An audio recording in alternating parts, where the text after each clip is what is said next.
ए पुनियाद संगति कीजिए साधु की, कर हरे कोटि अपराध। एक घड़ी कितने मिनट की होती? 20 मिनट की एक घड़ी। कम से कम 24 मिनट संगति करो, नहीं तो 12 मिनट, 12 नहीं तो 6 मिनट भी संगति की, कोटि भवों के अपराध कट जाते हैं। हरिवंश पुराण ग्रंथ में वर्णन आता है, एक सेठ प्रतिदिन रत्नों से, मणियों से, हीरे से, जवाहरत से जिनेंद्र देव की पूजा किया करते थे।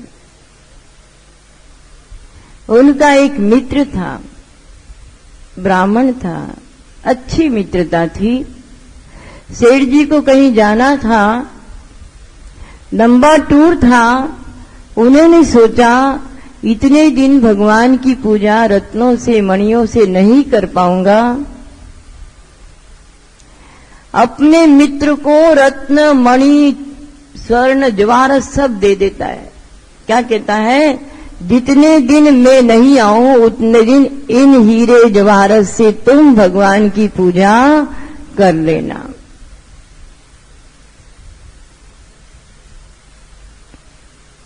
सेठ जी तो चले गए। पूजा कैसे करूं? उस मित्र के तो लोभ आ गया।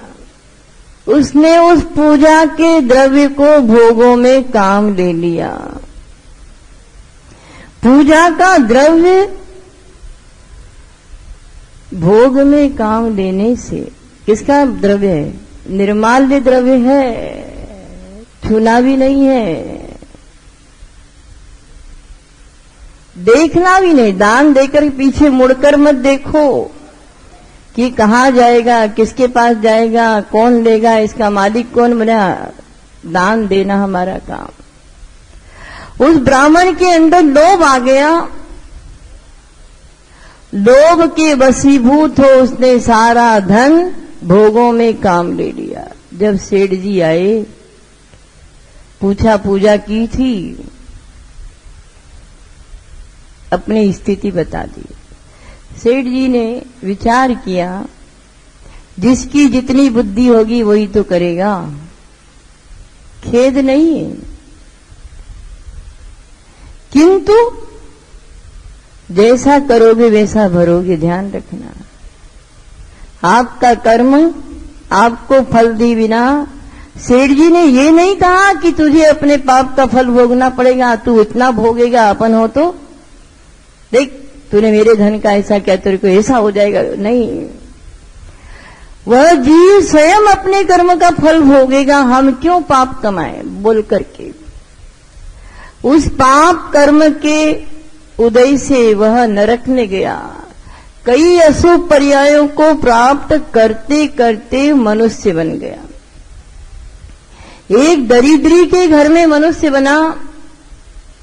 लड़के की पर्याय में था, घर में खाने की पीने की व्यवस्था नहीं, जन्मते से ही माता पिता दोनों मर गए। कहाँ जाए, फटे पुराने चीथरे कपड़े पहरा हुआ वह लड़का फुटपाथ पर पड़ा हुआ था।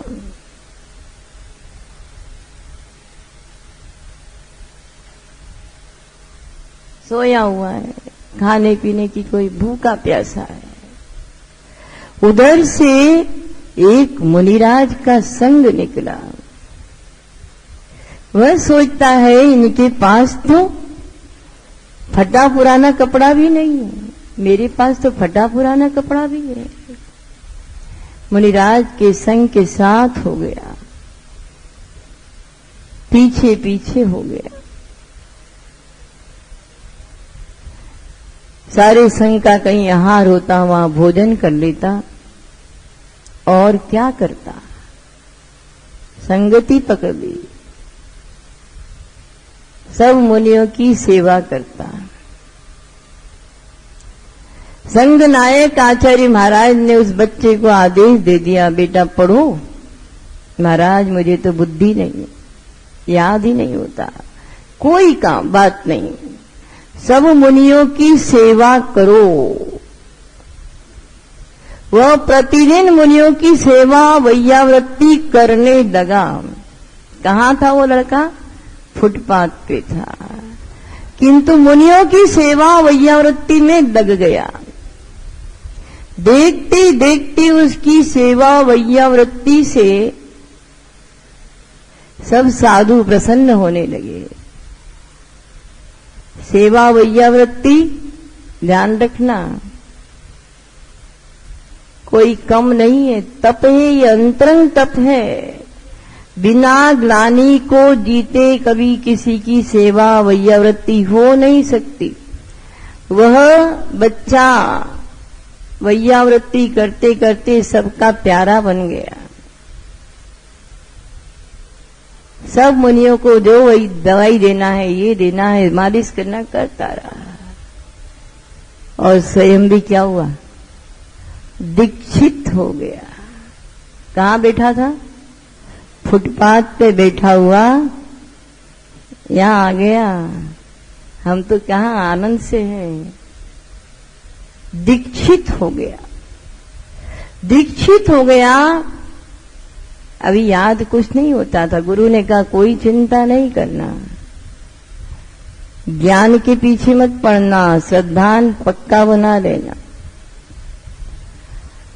दीक्षित मुनि वैयावृत्ति करते रहते। इतनी वैयावृत्ति की उन्होंने कि वैयावृत्ति करते करते उन्हें सिद्धियां प्राप्त हो रही। देव आकर पूछते हैं गुरुदेव क्या चाहिए?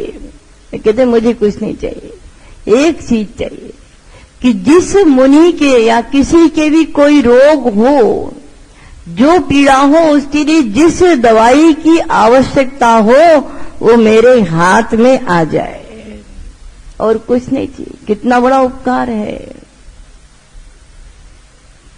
वही होता था। जिस रोगी को हाथ लगाते थे उसका रोग दूर हो जाता। जिस रोगी के लिए जिस औषधि की आवश्यकता वह औषधि हाथ में आती थी।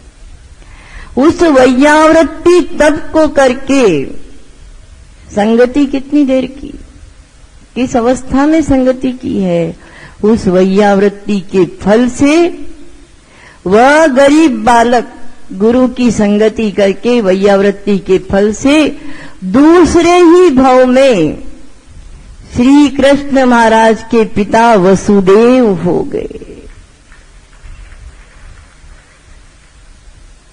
तद्भव मोक्षगामी बन गए।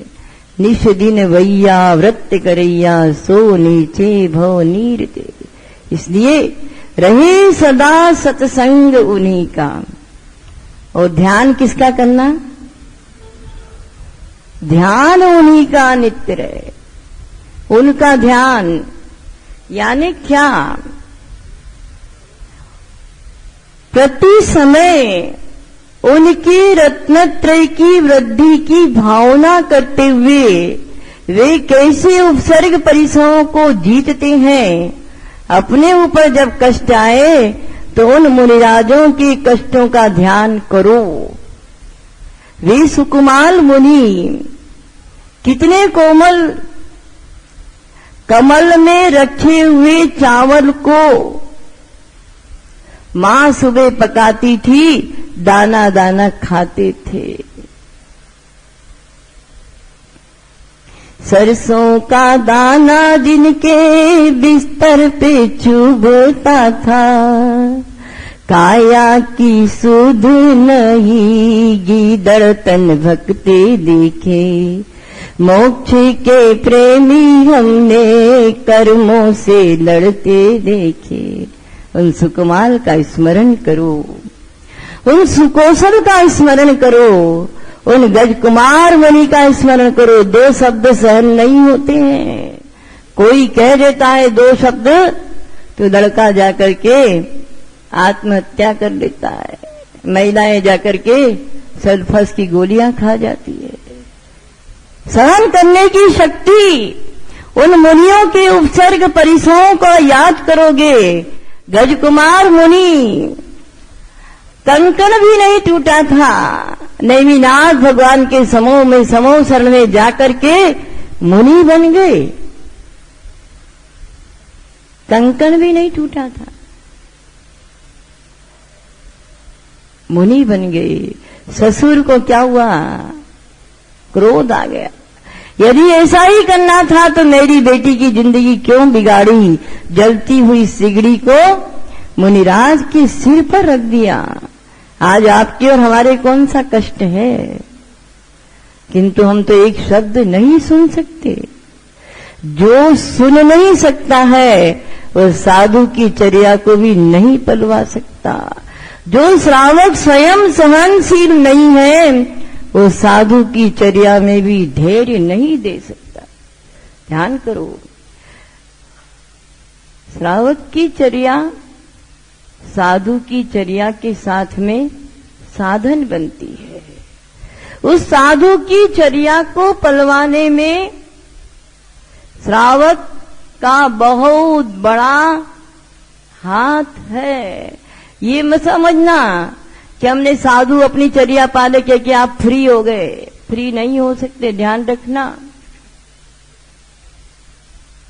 जैनाचार्यों ने कहा पहले तो आपको बहुत बड़ा क्या दिया? अधिकार दिया। साधु बनता नहीं, साधु पैदा होता है, ध्यान रखना। इसलिए आचार्यों ने लिखा, जिन धर्म जगत बंधुम अनबद्धुम अपत्वत यतिन जनयतु यस्योत्कर्ष हेतु। आप छूटने वालों नहीं हो। श्रावक की चर्या, साधु की चर्या बनाने में आपका बहुत बड़ा क्या है? योगदान होना चाहिए। योगदान है। जिन धर्म जगत का बंधु है, इस जिन धर्म की अपने पुत्र के समान रक्षा करो। क्या करो? यदि जन्म जिन धर्म का उत्कर्ष चाहते हो तो हे श्रावकों, साधुओं को पैदा करो। ध्यान रखना, साधु बनता नहीं है, साधु पैदा किया जाता है मां के संस्कारों से। साधु की जड़ कहां है? आप देखना चाहते ना चौथे काल के अच्छे अच्छे साधु मिले, खूब तपस्वी मिले हैं? साधु की जड़ कहां है? बीज कहां है साधु का? साधु का बीज श्रावक के घर में है। ध्यान रखना, आज बीज ही खराब हो गया है। फल तो अच्छा देखना चाहते हैं किंतु बीज खराब हो गया। क्या? जन्मते बच्चे को आप घुटी में राग पिलाते हो, जन्म के बच्चे को एसी और टीवी में बिठाते हो, एसी में बिठाते हो, टीवी के पास ले जाते हो। पंचम काल के अंत तक साधु होगा ये निश्चित है, किंतु हमारी कोई जिम्मेदारी नहीं क्या? बहुत बड़ी जिम्मेदारी है। जिन धर्म के धर्मात्मा मुनियों की रक्षा के लिए श्रावकों की बहुत बड़ी जिम्मेदारी। यतिन जनेतु, हे श्रावकों, साधुओं को पैदा करो। साधुओं को पैदा करने के लिए अपना बीज सुरक्षित रखो, अपनी विषय वासनाओं पर कंट्रोल करो। श्रावक यदि विषय वासनाओं पर कंट्रोल नहीं कर पा रहा है, बीज वहीं से फल आएगा। हर श्रावक एसी में बैठा हुआ है, हर श्रावक जन्मते बालक को टीवी में बैठा, टीवी के सामने बिठा रहा है। कल का दिन वह होगा, समझ लो। क्या होगा कल का दिन? इन्हीं में से कोई साधु बनेगा तो उसको क्या चाहिएगी? एसी चाहिएगी, टीवी चाहिएगी, कूलर चाहिएगा, लैपटॉप चाहिए, सब चाहिएगा, क्योंकि घुटी में पिलाया है आपने, घुटी में राग पिलाया है। वह मां घुटी में वैराग्य पिलाती कौन सी? मदालसा रानी।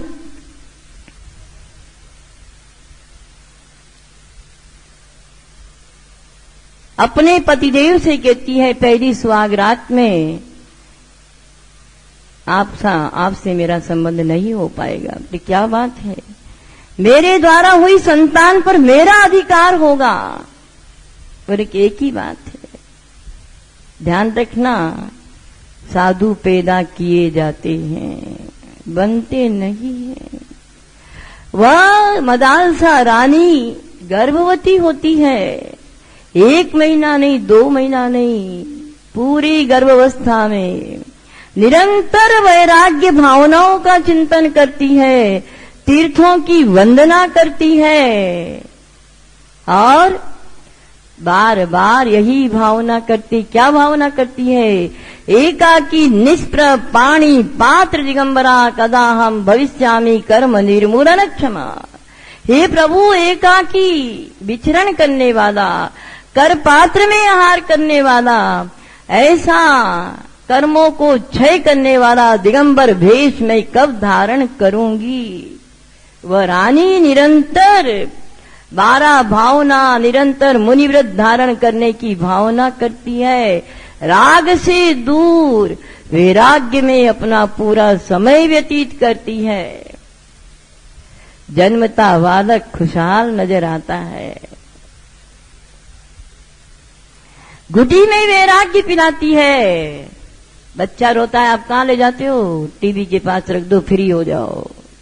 पहले की माताएं फ्री नहीं होती थी, संस्कार डालती थी बच्चों में, झूला देती थी। आप झूला दे तो एक गाना सुनाओगे उसको, बच्चे को, वह माँ लोरी सुनाती है।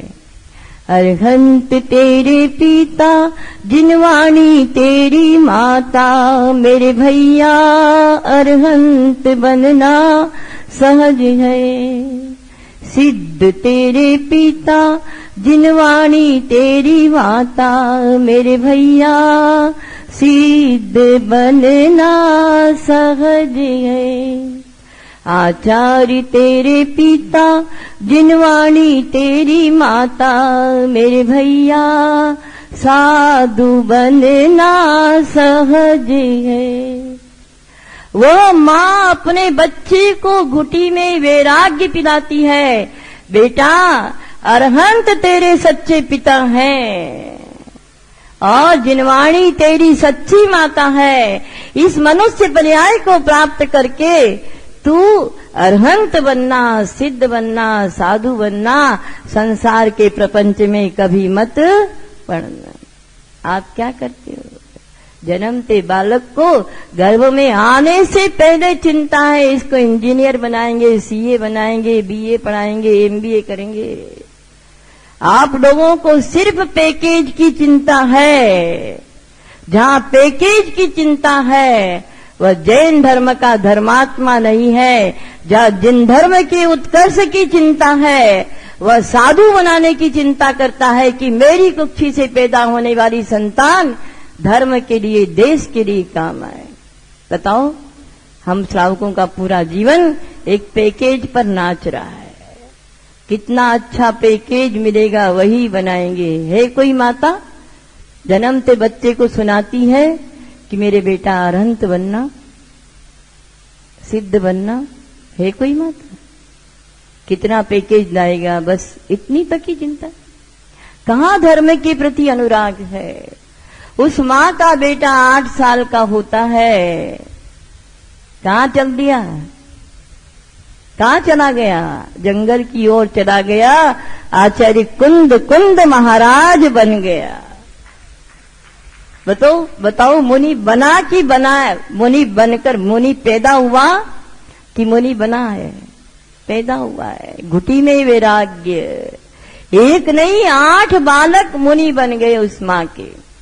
हम तो बस, वह कहती अरहंत तेरे पिता, और आज की माँ कहती मेरो बेटो, मेरो बेटो, मेरो बेटो। अरे तो इस पर्याय की माँ है। कितनी ही माताएं बन गई, कितने ही पिता बन गए। क्या गर्व करते, कितने ही बालकों को छोड़ छोड़कर मरण किया होगा, कितने ही बिदकते बालकों को छोड़कर मरण किया होगा, कहाँ अपना बेटा कहती है। सच्चा पिता तो अरहंत देव है और सच्ची माँ जिनवाणी है। इस ओर कभी ध्यान गया अपना? हम तो बस ऐसे दगाकर बैठते हैं। अरहंत उस बेटे के लिए मंदिर छोड़ेंगे, दरवाजा स्वाध्याय छोड़ेंगे, जाप छोड़ेंगे, सब छोड़ेंगे। और वह माँ 8 नहीं 8 बालकों को पैदा करती है, सबके सब मुनि बन जाते हैं।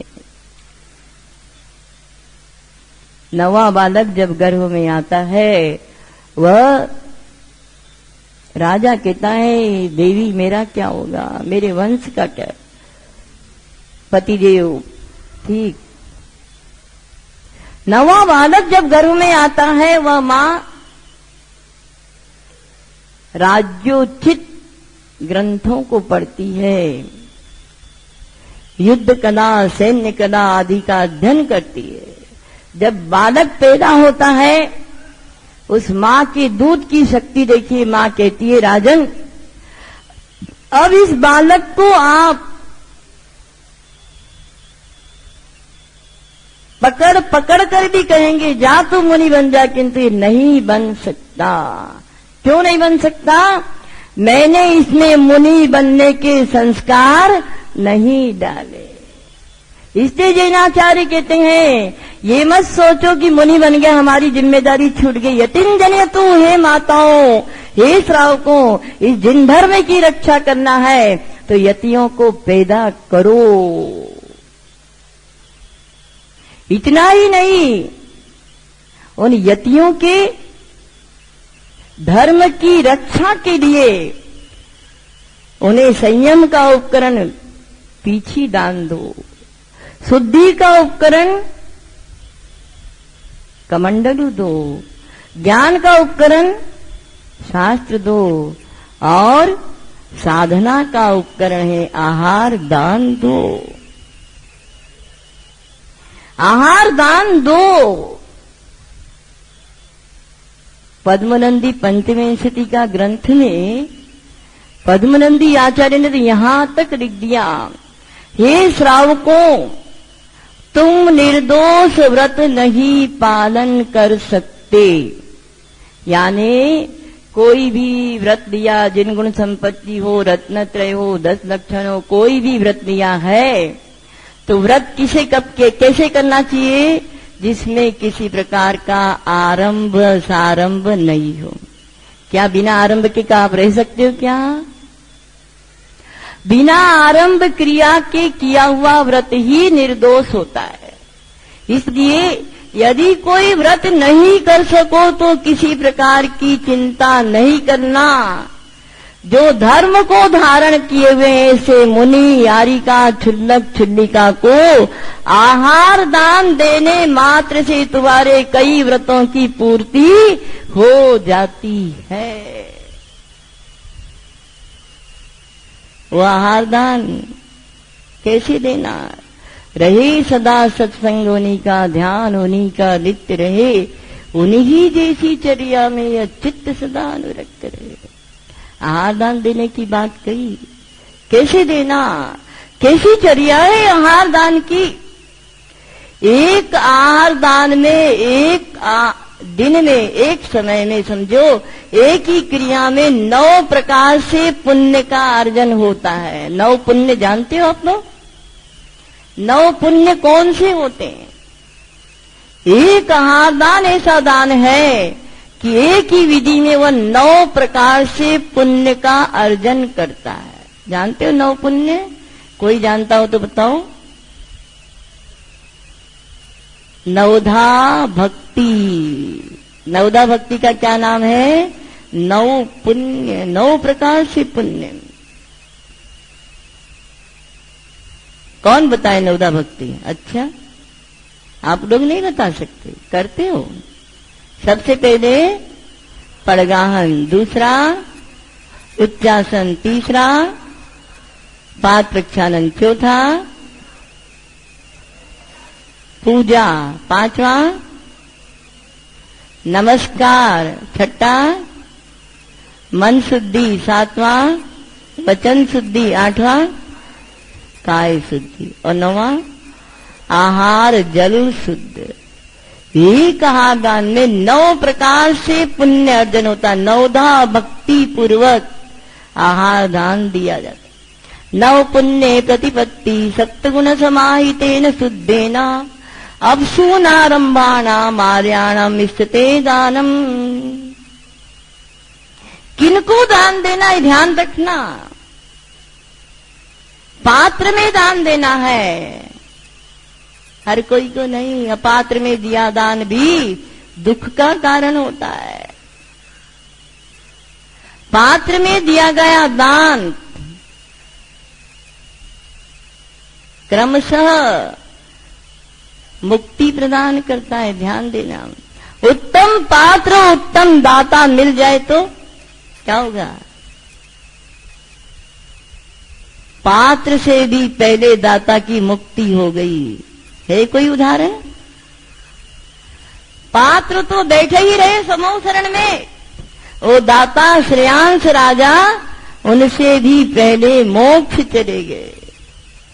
9 पुण्य प्रतिपत्ति सप्तगुण समाहितेन शुद्धेन, 9धा भक्ति पूर्वक सप्तगुण सहित उन मुनिराजों की चर्या बनाने के लिए आपको, आप लोगों को आहार दान, ये नहीं तू जल में आया मैंने इतना दिया तूने नहीं, हटो यहां से, नहीं।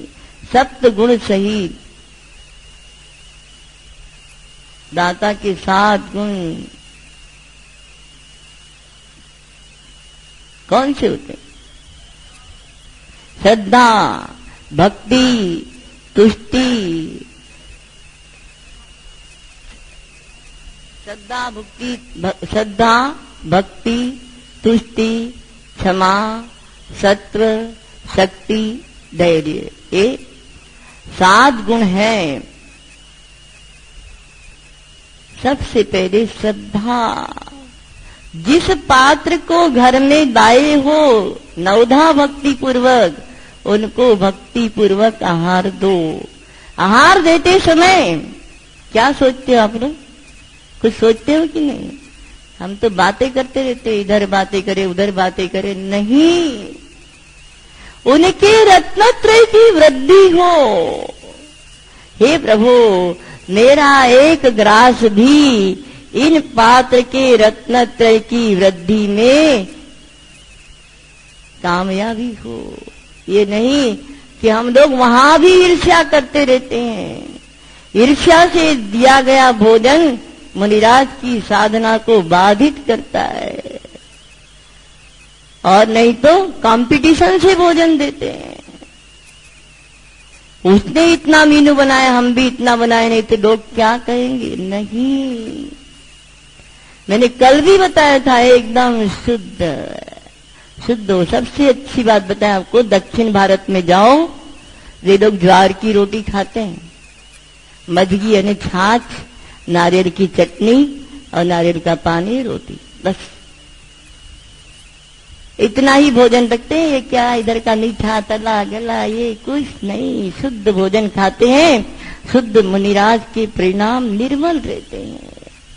और जितना आप मीनू आदि बना करके घटपट करोगे, उतना ही अशुद्ध भोजन बनाओगे, और अशुद्ध भोजन से कभी भी उनको साधना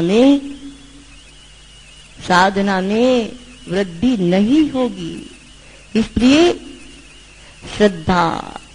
श्रद्धा से जो पात्र आया है उसके प्रति श्रद्धा। ये नहीं कि बड़े माता जी, क्या कहते हैं आप लोग, सब जानते हैं हम लोग। हमने तो बड़े माता जी की तैयारी की थी, छोटे माता जी आ गए, अब भागते हैं इधर उधर भागते हैं। बड़े महाराज नहीं आए, छोटे महाराज आ गए। अरे, जिस समय तुम्हारे द्वार पर जो साधु आया है वही तुम्हारे लिए उत्तम है, उत्तम है, उत्तम है। उसको तो छोड़ दिया, भागते रहते हैं। तो श्रद्धा ही नहीं है, पात्र के प्रति श्रद्धा नहीं है। कहां से दान का फल मिलेगा? दानम दुर्गति नाशाय, दान दुर्गति का नाश करने वाला है, अचिंत्य फल को देने वाला है। किंतु हम लोग तो कौन से महाराज आए, बड़े आए तो खुश, वो छोड़े आए तो मुंह चढ़ गया और फिर थाली लेके भागे, महाराज को ये दिया वो दिया, वो बेचारा वो जो साधु वहां पर है उसकी तो कोई कीमत नहीं, यानी आपको श्रद्धा नहीं है। श्रद्धा पूर्वक तुष्टि संतोष, जो पात्र आए जितने आए, हमारे तो कंपटीशन, उसके घर तो 3 चले गए, हमारे तो 1 नहीं आए। अरे तेरा पुण्य उदय होगा, तेरे दाने पर उनका अधिकार होगा तो कहीं से भी चल के आए। आचार्य कहते तू द्वारा प्रेक्षण कर ले, साधु आए या नहीं आए, द्वारा प्रेक्षण करने मात्र से 3 कम 9 करोड़ मुनिराजों को आहार देने का फल मिलता है। हमारा तो चोखा खाली कैसे रह गया, इतना खर्चा हो गया, इतना रस बना, किसने कहा था बनाओ? क्या आप लोग रोटी नहीं खाते हो? संतोष नहीं है। 2 आए उनके घर 3 आ गए तो 2 में संतोष नहीं। अरे मेरे भी तो 2 आए नहीं, उनके 3 क्यों गए? हम दुखी नहीं है अपने दुख से, हम दुखी हैं दूसरे के सुख से। हम दूसरे के दुख से सुखी नहीं है। दूसरा दुखी है तो कोई चिंता नहीं, किंतु दूसरे के हम पात्र हैं, दाता हैं, दाता के अंदर तो इतनी उदारता होनी चाहिए, दूसरे के सुख से सुखी है। अंदर आवाज, जरा अपने हृदय को टटोलो। आप दूसरे के सुख को देख सकते हो? दूसरे के को सुखी देख सकते हो? बोलो जरा, देख सकते हैं? हृदय से पूछो। दुनिया के दूसरे, दुनिया दूसरी है। साधु को आहार देने की पात्रता, श्रद्धा, तुष्टि, भक्ति। भक्ति का अर्थ क्या है? शक्ति की भक्ति। भक्ति में प्रदर्शन नहीं, जितना जैसा आपके पास है। पूज्यपाद स्वामी निकल गए एक गांव में, गरीब बहन है, कुछ नहीं उसके पास, सोचती है ओहो मेरे भैया हैं, इनको बड़े बड़े लोग प्रदान करते हैं, आहार देते हैं, रत्नों की थाल में इनके चरण धुलते हैं, मेरे पास कुछ नहीं है, क्या करूं? पर एक बार तो घर पे बुलाकर उनको आहार कराऊंगी। भक्ति से झूम उठती है, पड़गान के लिए खड़ी होती है। क्या लेकर? एक मिट्टी का कलश लेकर पड़गाहन के लिए खड़ी होती है। मुनिराज पड़क जाते हैं। वह भक्ति से कहती है भैया मेरे पास तो आपके चरण धुलाने के लिए भी कोई बर्तन नहीं है, मैं किसमें आपके चरण धुलाऊंगी? आंखों से भक्ति से अश्रुधारा बह रही है, आनंद की अश्रु भी छलक रहे हैं। इसका मतलब ये नहीं कि वो नहीं पड़ गए। भक्ति शक्ति के अनुसार भक्ति करती है, उच्च आसन देती है, कोई पाटा नहीं था, जमीन पर ही उच्चासन बोल करके विराजमान करती है मुनिराज को। गाय भैंस के खाने के लिए जिसमें बाटा दिया जाता था उस दोहे के बर्तन को लाती है। भक्ति है, शक्ति की भक्ति, ध्यान रखना। भक्ति से वही लाती है प्रभु मेरे पास और कुछ नहीं है। उस दोहे के बर्तन में मुनिराज के चरणों का प्रक्षालन करती है। उसकी भक्ति के प्रसाद से, उसकी भक्ति के प्रभाव से वह लोहे का बर्तन भी स्वर्णमयी हो जाता है। कंपटीशन नहीं करती है। मुनिराज पूज्यपाद इसी से कराए जिनके चरण ही पूज्य थे। तो आचार्य की श्रद्धा, तुष्टि, भक्ति, विज्ञान, कैसे आहार देना उनके रत्नत्रय की वृद्धि हो, विवेक पूर्वक। आहार लेने वाला पात्र कौन है? वृद्ध है कि युवा है, रोगी है कि निरोगी है? ये नहीं हमको तो देना है, दे दिए, दूध पियाए, छाछ दे दी। छाछ दे रहे थे, आ गए, हमको जल्दी महाराज दे दो, छाछ को देखा नहीं, दूध डाल दिया। ऐसी भयानक गर्मी में गरम गरम हलवा दे दिया। ये नहीं, कुछ फल नहीं मिलने वाला। बार बार उनके रत्नत्रय की वृद्धि की भावना करते हुए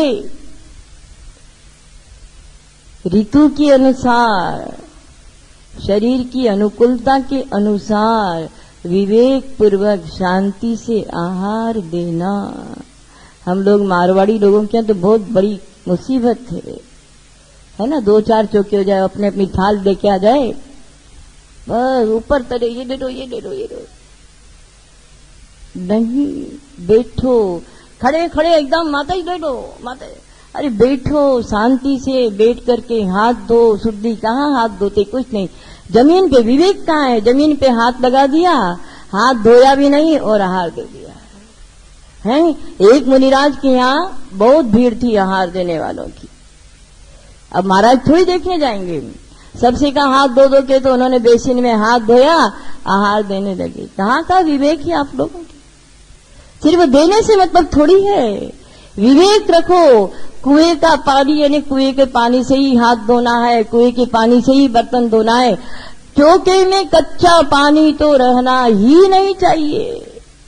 नहीं तो आप कच्चा पक्का शीत उष्ण ठंडे में गरम मिलाओगे, गरम में ठंडा मिलाओगे। बताओ कहाँ विवेक है आप पे? सचित्त अचित्त सब करते चलेगा। कुछ जानते नहीं है, जानते नहीं, कहो तो मानते नहीं, ऊपर से अपनी तानते हो। विवेक बहुत बड़ी चीज है। एक महिला के घर मुनिराज का आहार हो गया, मासोपासी मुनिराज। ठंडी का समय था, शक्ति अनुसार उसने कुछ नहीं था तो राई का और गुड़ का हलवा बनाया और गरम गरम पानी रख दिया। बस मुझे तो आहार कराना, मुझे क्या दुनिया से मतलब। ठंडी का समय था, गरम गरम हलवा, गरम गरम पानी, राई का हलवा। मासोपासी मुनिराज के जो 1 महीने से गला रूंधा हुआ था, खाते ही खुल गया और अच्छे से आहार हो गया। अब महिलाएं पूछो, पंचाश्चर्य वृष्टि हुई, रत्न वृष्टि हुई, गंधोदक वृष्टि सब हुई। महिलाओं की आदत है ना, पेट में रहता नहीं। कुत्ते के घी पेट में नहीं पचता, महिलाओं की बात नहीं पचती। अब पूछने लगी क्या हुआ, क्या हुआ? आपके तो रत्न ही रत्न, क्या हुआ था, कैसे आहार दिया था? मुझे मालूम नहीं, मेरे तो रत्नों ही रत्नों की वर्षा हुई, मुनिराज को आहार दिया। क्या बनाया था? ध्यान रखना, पूछती कल क्या बनाया था, माताजी ने क्या दिया, महाराज ने क्या दिया, वही बनना है। अब महाराज तो मासोपासी थे। 1 माह बाद अच्छा मैं भी यही बनाऊंगी, महाराज को आहार कराऊंगी, मेरे घर भी पंचाश्चर्य होंगे, है ना। विवेक की आंखें फूट गई अपनी। अब गर्मी की सीजन आ गई। महाराज एक मासोपासी मुनिराज आहार के लिए आ गए। उस महिला ने वही बनाया जो उसने बनाया था। गर्मी है कि ठंडी कुछ नहीं, गरम गरम पानी, राई और गुड़ का हलवा, बस। अरे वो गरीब थी, उसने बनाया, तू तो संपन्न है। एक जवाई आता है तो कितनी अच्छी तरह से साधना बन करता है। एक मुनिराज तेरे लिए चलते फिरते तीर्थंकर आए, शक्ति अनुसार बना। उनको खाना नहीं खाना उनकी बात है। आए मुनिराज, पड़गान हो गया, भयानक गर्मी। क्या बनाया? गरम गरम पानी महाराज किया। अब उस गरम गरम पानी को तो महाराज कैसे भी सहन कर गए, पी भी लिया। किंतु गुड़ और राई का हलवा जो था वो हाथ में गरम गरम हलवा चिपक गया और चिपक करके ऐसी स्थिति बनी कि महाराज गिर गए मूर्छा खा करके। परंतु वो देख रही है कि मेरे घर में रत्न वृष्टि हुई कि नहीं। गुरु की क्या स्थिति, क्या विवेक है। जैसे आप देखते रहते ना, क्या आपके लिए तो वही मेरा फोटो आया कि नहीं, मेरा फोटो आया कि नहीं। क्या मुनिराज को जब आहार दो, पात्र और दाता के बीच में कोई दीवार नहीं, कसाय की, ईर्ष्या की, मात्सर्य की, कसाय की कोई दीवार नहीं हो, तब उनके रत्नत्रय की वृद्धि होगी। मेरा फोटो, मेरा नाम, मेरा बोर्ड पे नाम, मेरी क्या स्थिति है। श्रद्धा, तुष्टि, भक्ति, विज्ञान, अलुब्धता, लोभ रहित होकर के शक्ति अनुसार आहार कराओ। क्षमा बहुत बड़ी चीज है। आहार संज्ञा छठे गुणस्थान तक होती है। रत्नकर्ण श्रावकाचार्य में वर्णन आया, देव उद्दायन राजा की परीक्षा लेने आ गए। ये तो बहुत धर्मात्मा है, मुनिराजों की सेवा करता है। देव मुनि का रूप लेकर के उद्दायन राजा के यहाँ पड़क रहे हैं। आहार हो रहा है, करते ही गए आहार, करते ही गए, करते ही गए। आप हो तो कितना खाएंगे महाराज। सारे चौके को साफ कर दिया। लीजिए महाराज, लीजिए महाराज, लीजिए महाराज। शांति से आहार। मुनिराज ने सारा आहार लिया और फिर पूरा का पूरा वमन उन्हीं राजा रानी के ऊपर कर दिया। आज के हम लोग हों तो क्या महाराज लोग इतना ओवरलोड क्यों करते हैं।